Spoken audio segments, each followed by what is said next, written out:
doit mettre sur pied et dans un état de droit, il y a une justice indépendante.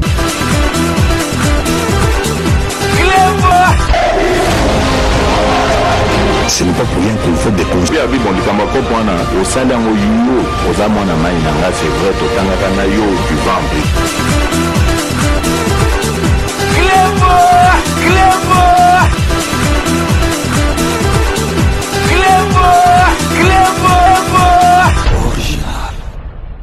Salut et bienvenue sur Clébois Original. Merci de votre fidélité. 5 minutes avec César Ngadi. Tout le monde est d'accord et il en restera ainsi pendant très longtemps. Le chef de l'État, son Excellence Félix Antoine Tshisekedi Tshilombo, a présidé en présentiel ce vendredi 8 septembre 2023 à la Cité de l'Union africaine, la 112e réunion du Conseil des ministres. 4 points étaient inscrits à l'ordre du jour. 1. Communication du président de la République, chef de l'État. 2. Point d'information. 3. Approbation d'un relevé des décisions de Conseil des ministres. Et 4. Examen et adoption de textes. Le chef de l'État, son Excellence Félix Antoine Tshisekedi, a terminé la réunion en souhaitant bonne chance à nos vaillants léopards pour leur match contre le Soudan. Commencé à 14h45, la réunion a pris fin à 20h51.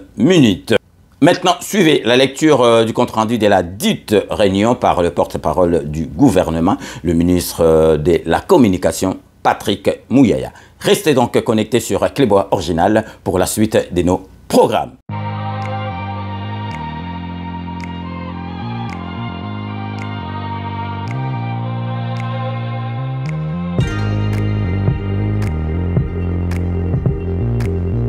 Compte rendu de la 112e réunion du Conseil des ministres. Le président de la République, chef de l'État, Félix Antoine Tshisekedi Tshilombo, a présidé ce vendredi 8 septembre 2023 à la Cité de l'Union africaine, la 112e réunion du Conseil des ministres du gouvernement de la République. 4 points étaient inscrits à l'ordre du jour, à savoir 1. Communication du président de la République, chef de l'État. 2. Point d'information. 3. Approbation d'un relevé des décisions de Conseil de ministres. 4. Examen et adoption de textes. La communication du président de la République a porté principalement sur 3 points. 1. De l'état d'avancement de projet des zones économiques spéciales en République démocratique du Congo. Quelques jours après sa visite à la zone économique spéciale de Maluku, où il avait procédé au lancement de la production de carrelage et des faïences de la société Saphir Céramique DRC, faisant office de première production à voir le jour dans cette zone industrielle, le président de la République a pu s'enquérir du processus global d'opérationnalisation de cette zone économique spéciale et des défis qui restent à relever, notamment la finalisation du processus d'octroi d'un tarif préférentiel de l'énergie électrique afin de garantir la compétitivité de toutes les entreprises situées dans cette zone. Pour cette fin, le président de la République a demandé au vice-premier ministre, ministre de l'économie, ainsi qu'au ministre des ressources hydrauliques et électricité, de faire des propositions concrètes allant dans le sens de l'octroi du dit tarif préférentiel. Il a également rappelé que la relance de l'industrialisation du pays telle que soulignée par les plans directeurs d'industrialisation de la République démocratique du Congo appelle à la mobilisation de ressources conséquentes de la part du gouvernement pour assurer sa matérialisation. Le président de la République a aussi rappelé son instruction donnée au ministre ayant en charge le budget et les finances au cours de la 79e réunion du Conseil des ministres de terminer le processus de création du Fonds spécial d'investissement ZES. Concernant la zone économique spéciale de Kinshasa-Malebo, dont le contrat d'aménagement a été signé le 24 avril 2023 entre la société Arise et l'Agence des zones économiques spéciales, il a demandé à la ministre d'État, ministre de la Justice et garde des Sceaux, de même qu'au ministre des Finances, de l'Industrie, ainsi qu'à celui des Affaires foncières, de lui faire un rapport sur l'exécution de l'accord cadre irrélatif ainsi que de l'état d'avancement de la zone. Enfin, le président de la République attend de la ministre d'État, ministre du portefeuille, une réflexion aboutie sur la prise de participation des entreprises du portefeuille de l'État dans les projets des zones économiques spéciales. Le deuxième point de la communication du président de la République a porté sur l'accompagnement du gouvernement à la mise en œuvre de la gratuité de la maternité et des soins du nouveau-né. Après avoir procédé au lancement du programme de la gratuité de la maternité et de soins du nouveau-né le 5 septembre 2023, le président de la République a rappelé que ces programmes s'intègrent dans le cadre de la mise en œuvre de la couverture santé universelle dans notre pays. Une réforme inédite à travers laquelle le gouvernement matérialise progressivement sa vision d'améliorer sensiblement l'accès aux soins de santé de base de nos populations sur l'ensemble du territoire national et plus particulièrement aux couches sociales les plus défavorisées. Il a souligné que ces démarrages effectifs des activités relatives à la gratuité de la maternité et des soins du nouveau-né permettra de garantir des soins et des services de santé de qualité à toutes les femmes enceintes lors des différentes phases de consultation prénatale, ainsi qu'à celles qui ont accouché et aux nouveau-nés pendant leurs premiers mois de vie. Ainsi, à travers cette politique publique, le gouvernement mettra en place progressivement les instruments techniques, budgétaires et financiers permettant d'améliorer notre système de protection sociale. Reconnaissant que la mise en œuvre de cette réforme historique nécessite une courbe d'apprentissage contraignante, court et moyen terme dans les chefs de tous les intervenants, le président de la République a réitéré ses instructions pour permettre à ces nobles et vastes chantiers d'être pleinement opérationnels et qu'ils atteignent les objectifs poursuivis. Ces instructions exigent ce qui suit. Au Premier ministre de prendre 2 décrets. Le premier qui définit le paquet général de base de soins pour tous les Congolais et le deuxième mettant en place les services nationaux d'achat des médicaments. Au ministre d'État, ministre du Budget, de veiller à la disponibilité des fonds nécessaires pour assurer la gratuité des accouchements dans les budgets de l'État pour l'exercice 2024. Au ministre des Finances, de rendre publique toute la dotation initiale pour faciliter les fonctionnements adéquats des établissements de facilitation de la mise en œuvre de la couverture santé universelle et d'accélérer la procédure de prélèvement obligatoire des fonctionnaires et des privés pour l'élargissement du paquet de soins. Le dernier point de la communication du président de la République a porté sur l'ouverture prochaine au Tribunal international du droit de la mer de la phase des exposés oraux en l'affaire relative à la demande d'avis consultatif soumise par la Commission de petits États insulaires sur le changement climatique et le droit international. À ce sujet, le président de la République a rappelé que cette initiative décidée par la Commission de petits États insulaires sur le changement climatique et le droit international au cours de sa 3e réunion tenue le 26 août 2022 tente à déterminer les obligations particulières des États partis à la Convention des Nations Unies sur le droit de la mer, dans le cadre notamment de la prévention, la réduction et la maîtrise de la pollution du milieu marin eu égard aux effets nuisibles que peut avoir le changement climatique, notamment sous l'action du réchauffement climatique et l'élévation du niveau de la mer et de l'acidification des océans qui sont causées par les émissions anthropiques de gaz à effet de serre dans l'atmosphère. De la protection et de la préservation des milieux marins eu égard aux incidences du changement climatique, notamment les réchauffements des océans et l'élévation du niveau de la mer et l'acidification des océans. Le président de la République a insisté sur la nécessité d'assumer, aux côtés d'autres parmi nos partenaires, notamment ceux des bassins du Congo et de l'Amazonie, engagés dans ces combats, notre statut de pays solution en la matière et de capitaliser toutes les démarches et actions qui tendent au rétablissement d'une justice climatique où les États acteurs et contributeurs sont traités à leur juste valeur. Les temps où les décisions affectant l'essor de notre pays étaient prises sans nous et sans entendre notre voix, n'est plus qu'un lointain souvenir, a-t-il conclu. La République démocratique du Congo a déposé dans les délais les observations écrites par le biais de son équipe d'agents et conseils et elle est engagée à participer activement à cette phase de plaidoiries orales qui commence à partir du lundi 11 septembre 2023 à Hambourg.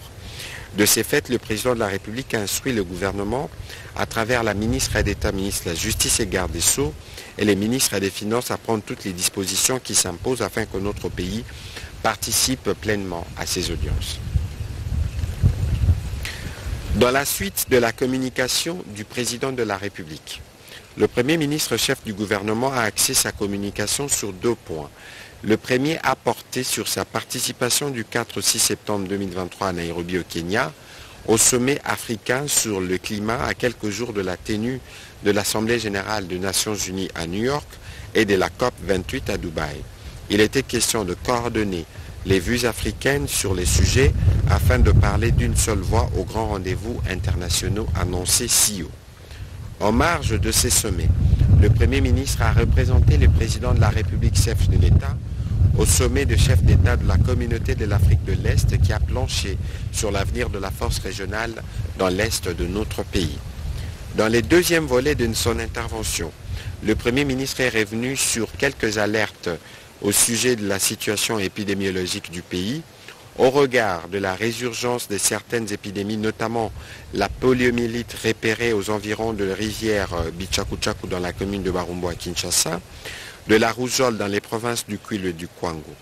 Il a été demandé au ministre de la Santé publique, Hygiène et Prévention de prendre des dispositions pour cerner les 3 cas évoqués et en faire un état de lieu pour informer le gouvernement, prendre toutes les mesures s'il échait afin de freiner la propagation de ces maladies et prendre en charge tous les malades.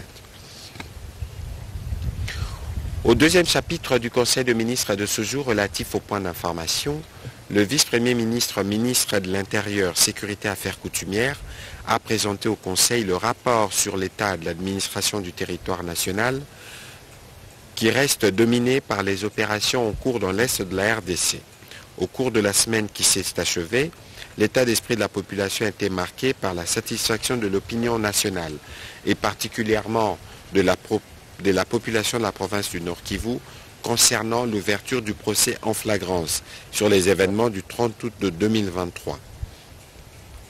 Le souhait exprimé par la population de voir le gouvernement continuer sa lutte acharnée contre les actes de banditisme et de criminalité dans les villes et agglomérations urbaines à travers le pays. Le vice-premier ministre, ministre de l'Intérieur, a fait le rapport au Conseil des ministres de la mission interministérielle qu'il a conduite sur instruction du président de la République à Goma à la suite des événements malheureux y intervenus ayant causé la mort d'une plus de 50aine de compatriotes. Il a rappelé les mesures qui ont été prises à l'issue de cette mission qui portait notamment du rappel à Kinshasa du gouverneur militaire, de la prise en charge des obsèques par les victimes, par le gouvernement plutôt, mais aussi de l'organisation et de la prise en charge des obsèques. Au fur et à mesure que les instructions judiciaires rendront leur verdict, d'autres mesures pourront être prises et annoncées à l'opinion nationale. Dans la province du Sankuru, les forces de défense et de sécurité ont procédé à l'arrestation de 3 personnes suspectées d'avoir pour mission la création d'une milice Maïmaï au village local à secteur Bahamba 2, territoire de Lomela. Les instructions judiciaires sont en cours. Le vice-premier ministre, ministre de l'Intérieur, a sur un autre registre informé le Conseil de la tenue à Kinshasa de la 7e conférence ministérielle du dialogue sur la migration pour l'Afrique australe prévue du 2 au 6 octobre prochain. Cette initiative encourage les dialogues interétatiques sur un large éventail des questions migratoires régionales, notamment la gestion intégrée des frontières, l'harmonisation de la collecte de données, la migration et la santé, la migration mixte et irrégulière, ainsi que le lien entre la migration et les développements économiques. En complément au vice-premier ministre, ministre de l'Intérieur, le vice-premier ministre, ministre de la Défense et ancien combattant, a indiqué qu'hormis les incidents malheureux survenu le 30 août 2023 à Goma, la situation sécuritaire dans la province du Nord Kivu reste marquée, entre autres, par la création par le Rwanda des faux groupes se revendiquant aussi Wazalendo et des massacres perpétrés et répétés par les M23 RDF à Tongo contre les populations hostiles à leur présence. Dans la province de l'Ituri, la situation reste marquée par des affrontements, des activités criminelles et des tensions entre différents groupes, causant de pertes en vies humaines ainsi que des destructions matérielles. À l'ouest, la situation sécuritaire demeure caractérisée par les déplacements massifs des populations des localités de Doumi, Mongata et Mbakana, suite de l'activisme des assaillants Mobondo qui par ailleurs forment et radicalisent des nouvelles recrues. Évolution de la situation récente sur le marché d'échange ainsi que de biens et services. Intervenant en tant qu'invité au Conseil de ministres de ce jour, la gouverneure de la Banque centrale du Congo a fait le point de la conjoncture économique. Au niveau international, les prix de produits d'exportation de la République démocratique du Congo sont restés favorables. En effet, le prix du cuivre a enregistré une baisse mensuelle de 0,82%, s'établissant à 8 405,10 $ américains la tonne à fin août 2023.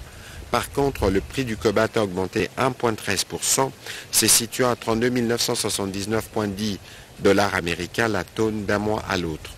Dans ces contextes, elle a souligné que le taux d'inflation devrait connaître un ralentissement, passant de 8,8% en 2008 à 6,8% en 2023, relevant de la poursuite du durcissement des dispositifs des politiques monétaires de grandes banques centrales à travers le monde.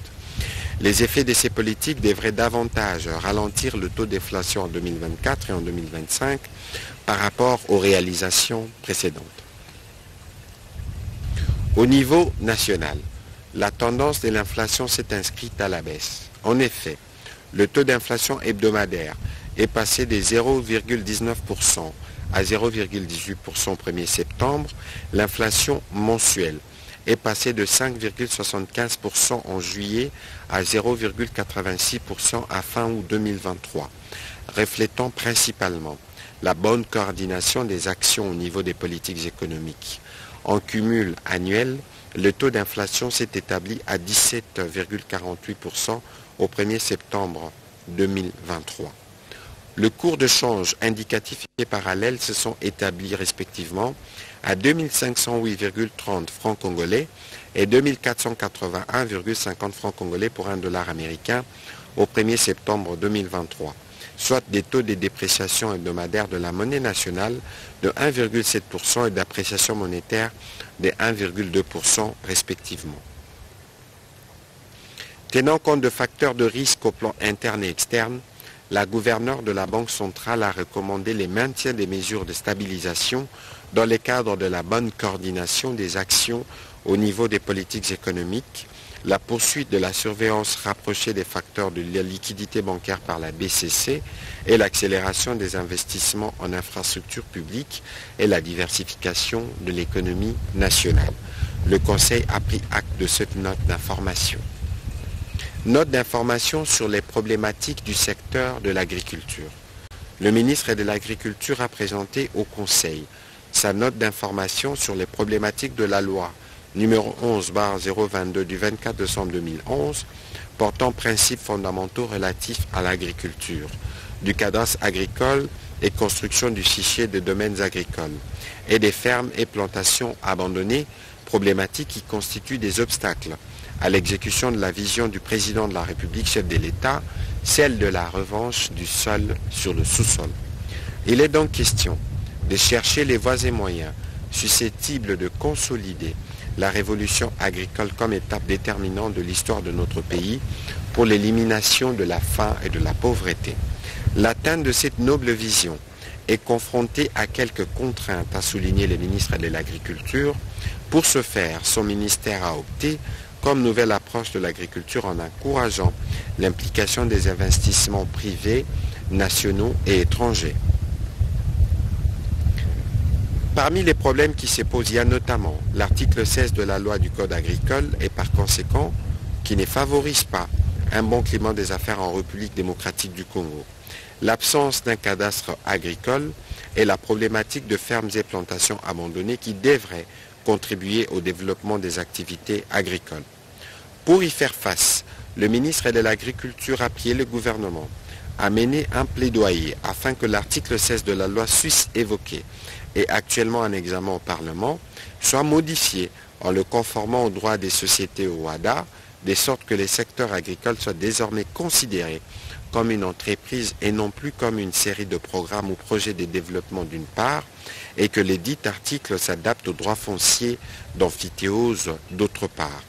Le ministre de l'Agriculture a également fait relever la nécessité de soutenir l'élaboration du cadastre agricole pour la RDC par la constitution du fichier national des domaines agricoles, et c'est à l'instar des cadastres forestiers, miniers et fonciers, ce qui nous permettra d'améliorer la connaissance sur la répartition et la vocation de nos 80 millions d'hectares des terres arables en les identifiant et en les inventoriant, compte tenu de la répartition des bassins de production à travers les pays, ce qui facilitera les investissements dans les secteurs agricoles de la RDC, particulièrement dans les zones à avantage comparatif et avéré. Le ministre de l'Agriculture a enfin proposé des mesures face à la problématique des fermes et plantations abandonnées en vue de leur meilleure exploitation. Le Conseil a pris acte de sa note d'information.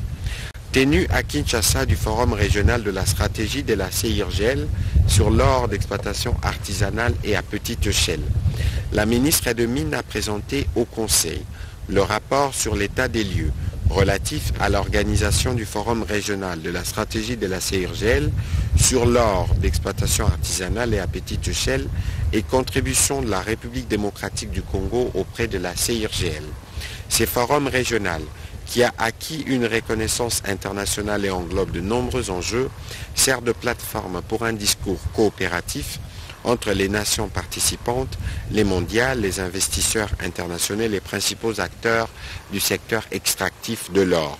Grâce à l'engagement et à la collaboration, cette initiative vise à promouvoir la stabilité, le développement durable et les éthiques dans l'industrie de l'or. Le Conseil a pris acte de sa note d'information. Appui gouvernemental à l'organisation du congrès extraordinaire de l'Union nationale de la presse du Congo. Le ministre de la Communication et des médias, saisi par les comités directeurs à l'issue des travaux du congrès extraordinaire de l'Union nationale de la presse du Congo, a rappelé au Conseil la nécessité et l'urgence pour le gouvernement d'apporter son appui à l'organisation de ces assises. Il a indiqué que cet accompagnement gouvernemental est l'une des recommandations issues des États généraux de la communication et des médias tenus en janvier 2022 et pour lequel le président de la République avait chargé le gouvernement d'accomplir sa part dans la mesure du possible dans le but de parvenir à la mise en œuvre des réformes fondatrices envisagées, notamment au niveau de l'instance d'autorégulation de la presse pour consolider la salubrité médiatique. Le ministre de la Communication et des médias a fait le point des différentes étapes des travaux préparatoires de ces assises, conformément aux détails lui fournis par les comités d'organisation qui disposent de tous les projets des textes à soumettre à l'examen et à l'adoption au cours de ce congrès. Il s'agit notamment du projet des statuts modifiés de l'UNPC, du projet du règlement d'ordre intérieur, ainsi que du projet de manuel de procédure. Le Conseil a pris acte de cette note d'information. Ratification d'une convention de l'UNESCO et organisation de la table ronde de ministres de l'enseignement technique et de la formation professionnelle. La ministre de la formation professionnelle et métiers a présenté 2 notes d'information au Conseil des ministres. La première relative à la ratification de la convention de l'UNESCO sur l'enseignement technique et professionnel par la République démocratique du Congo et la seconde à l'organisation de la première table ronde des ministres de l'enseignement et de la formation technique et professionnelle. Au sujet de la première, elle a indiqué que cette convention s'applique à toute forme et à tous les niveaux de l'enseignement technique et professionnel, qu'il soit dispensé dans les entreprises d'enseignement ou sous forme de programmes coopératifs organisés conjointement par les établissements d'enseignement d'une part, des établissements industriels, agricoles, commerciaux ou tout autre établissement en rapport avec le monde du travail d'autre part. La seconde note apportée sur l'organisation de la dite table ronde qui vise une harmonisation des vues sur les questions liées à l'éducation et à la formation. Au chapitre 3 du Conseil de ministres de ce jour, relatif à l'adoption et à l'approbation d'un relevé des décisions du Conseil de ministres, le Conseil de ministres a adopté le relevé des décisions prises au cours de sa 111e réunion tenue le vendredi 1er septembre 2023. Au chapitre de l'examen et l'adoption des textes, 23 textes. 1. 15 textes relevant du secteur de la fonction publique, modernisation de l'administration et innovation du service public. Le vice-premier ministre, ministre de la fonction publique, a présenté au Conseil 15 textes, dont 13 projets de décret et 2 projets de textes législatifs relativement à la gestion des agents et fonctionnaires de l'État ainsi qu'à l'organisation et au fonctionnement des services publics. En effet, les 13 projets de décret constituent un premier lot des mesures d'application de la loi numéro 16/013 du 15 juillet 2016 portant statut des agents de carrière de service public de l'État et de la loi organique numéro 16/001 du 3 mai 2016 fixant l'organisation et le fonctionnement des services publics du pouvoir central, des provinces et des entités territoriales décentralisées. Aussi vient-il actualiser un cadre réglementaire devenu globalement obsolète, vieux de 30 à 40 ans, et vise à instaurer une gestion souple, efficace et rationnelle des ressources humaines de l'État, en ce même moment où le gouvernement de la République est plus que jamais résolument engagé à atteindre les objectifs de la maîtrise des effectifs, de l'encadrement de la masse salariale ainsi que de la gestion axée sur les résultats. Concernant les mesures d'application de la loi numéro 16/013 du 15 juillet 2016 portant statut des agents de carrière des services publics de l'État, il s'agit de projets de décrets ci-après. 1. Projet de décret portant règlement d'administration relatif à la discipline. 2. Projet de décret portant règlement d'administration relatif à l'organisation et au fonctionnement du conseil de discipline. 3. Projet de décret portant règlement d'administration relatif au régime disciplinaire et aux voies de recours des agents de carrière des services publics de l'État. 4. Projet de décret portant règlement d'administration relatif à l'organisation et fonctionnement du Conseil supérieur de la fonction publique. 5. Projet de décret portant réglementation d'administration relatif à la carrière des agents des services publics de l'État. 6. Projet de décret portant règlement d'administration relatif à l'organisation et fonctionnement de la commission administrative. 7. Projet de décret portant règlement d'administration relatif à la formation professionnelle tout au long de la carrière. 8. Projet de décret portant règlement d'administration relatif au recrutement des agents de carrière des services publics de l'État. 9. Projet de décret portant création, organisation et fonctionnement d'un service public dénommé Inspection générale de l'administration publique. 10. Projet de décret portant création et statut particulier du corps des inspecteurs de l'administration publique. 11. Projet de décret portant organisation des activités syndicales au sein de l'administration publique. B. Concernant les mesures d'application de la loi organique numéro 16/001 du 3 mai 2016 fixant l'organisation et le fonctionnement des services publics du pouvoir central, des provinces et des entités territoriales décentralisées, il s'agit de projets de décrets ci-après. 12. Projet de décrets portant fixation des règles relatives au rapport entre l'administration et les usagers. 13. Projet de décret portant organisation et fonctionnement du cadre de participation et de consultation entre l'administration publique, la société civile et les autres acteurs de services publics de l'État. C. Quant au texte législatif, il s'agit de 2 textes ci-après. 14. Projet de loi modifiant et complétant la loi numéro 16/013 du 15 juillet 2016 portant statut des agents de carrière des services publics de l'État et le projet de loi organique modifiant et complétant la loi organique numéro 16/001 du 3 mai 2016 fixant l'organisation et le fonctionnement des services publics du pouvoir central, des provinces et des entités territoriales décentralisées. Après débat et délibération, ces 15 projets de textes ont été tous adoptés. 3 textes relevant du ministère de la Justice et garde des Sceaux. La ministre d'État, ministre de la Justice et garde des Sceaux, a soumis au Conseil pour examen et adoption 2 projets de loi de ratification en vue de leur transmission au Parlement pour compétence et un projet d'ordonnance loi. Il s'agit respectivement de 1. Projet de loi de ratification de l'ordonnance loi modifiant et complétant la loi numéro 6/018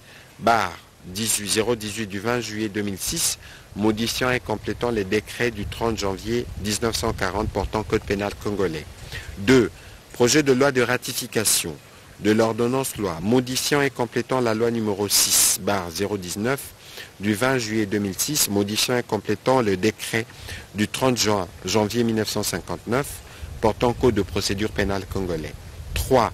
Projet d'ordonnance loi portant autorisation de la prorogation de l'état de siège pour une période de 15 jours à partir du 15 septembre 2023 sur une partie du territoire de la République démocratique du Congo. Après débat et délibération, le Conseil a adopté ces 3 textes. 3 textes relevant du secteur de finances. La vice-ministre des Finances a fait l'économie de 2 projets de loi de ratification et un projet de décret.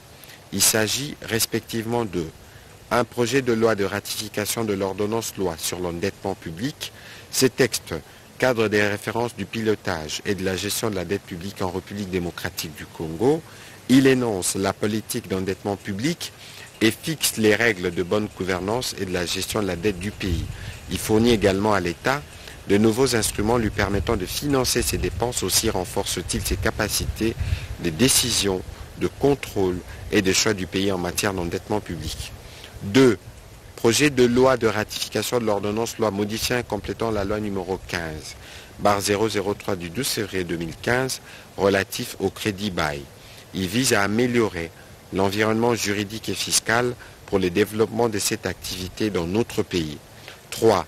Projet de décret portant modification du décret numéro 18/054 du 27 décembre 2018 portant mesures d'allègement fiscaux et douaniers applicables à la production, à l'importation et à l'exportation de l'énergie électrique. En ce qui concerne ces derniers textes particulièrement, le ministre des Finances a été complété, la vice-ministre des Finances a été complétée par le ministre des Ressources hydrauliques et électricité qui a fait les points sur les harmonisations faites en commission interministérielle sur recommandation du Conseil de ministres. Après débat et délibération, ces 3 textes ont été adoptés. Projet de loi de ratification relevant du secteur de l'industrie. Le ministre de l'Industrie a soumis au Conseil un projet de loi de ratification de l'ordonnance loi modifiant et complétant la loi numéro 14/022 du 7 juillet 2014 fixant les régimes des zones économiques spéciales en République démocratique du Congo. Après débat et délibération, le Conseil a adopté ces projets de loi de ratification. Projet de loi de ratification relevant du secteur des affaires sociales, action humanitaire et solidarité nationale. La ministre est déléguée près du ministre des Affaires sociales, action humanitaire et solidarité nationale chargée des personnes vivant avec handicap et autres personnes vulnérables, a soumis au Conseil un projet de loi de ratification de l'ordonnance loi portant création de la médaille de la vaillance pour la patrie. Après débat et délibération, cet autre texte a été adopté. Avant de clôturer le Conseil de ministres de ce jour, le président de la République, chef de l'État, a souhaité une bonne chance au Léopard Foot de la République démocratique du Congo pour le match qualificatif à la Coupe d'Afrique des Nations qui se jouera demain samedi 9 septembre 2023 au stade de Martyrs. Il a appelé tous les Congolais à se mobiliser pour le 11 national pour obtenir la qualification pour la phase finale de la Coupe d'Afrique des Nations. Commencée à 14h45, la réunion du Conseil de ministres a pris fin à 20h51. Je vous remercie.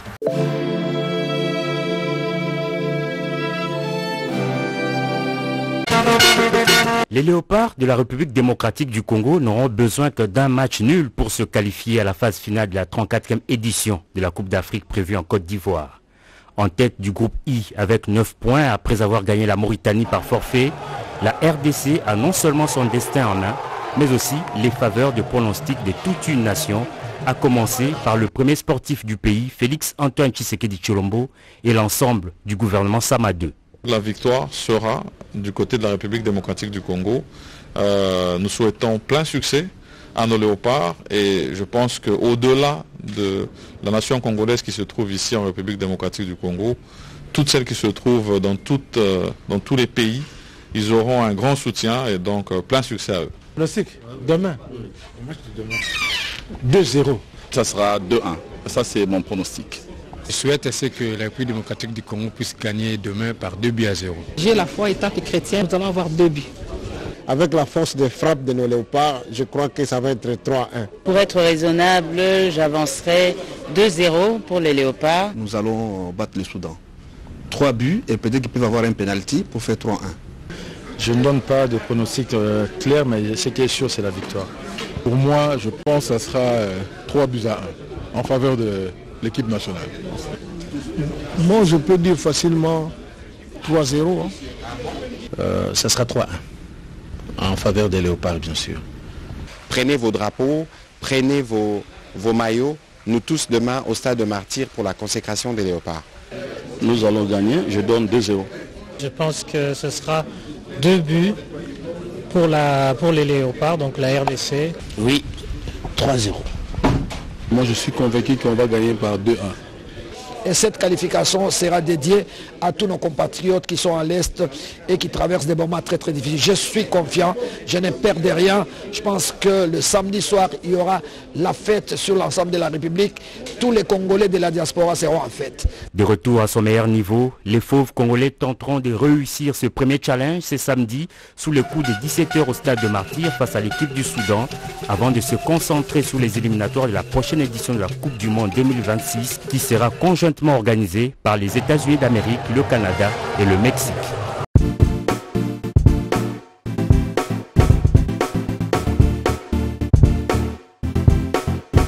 On doit mettre sur pied et dans un état de droit, il y a une justice indépendante.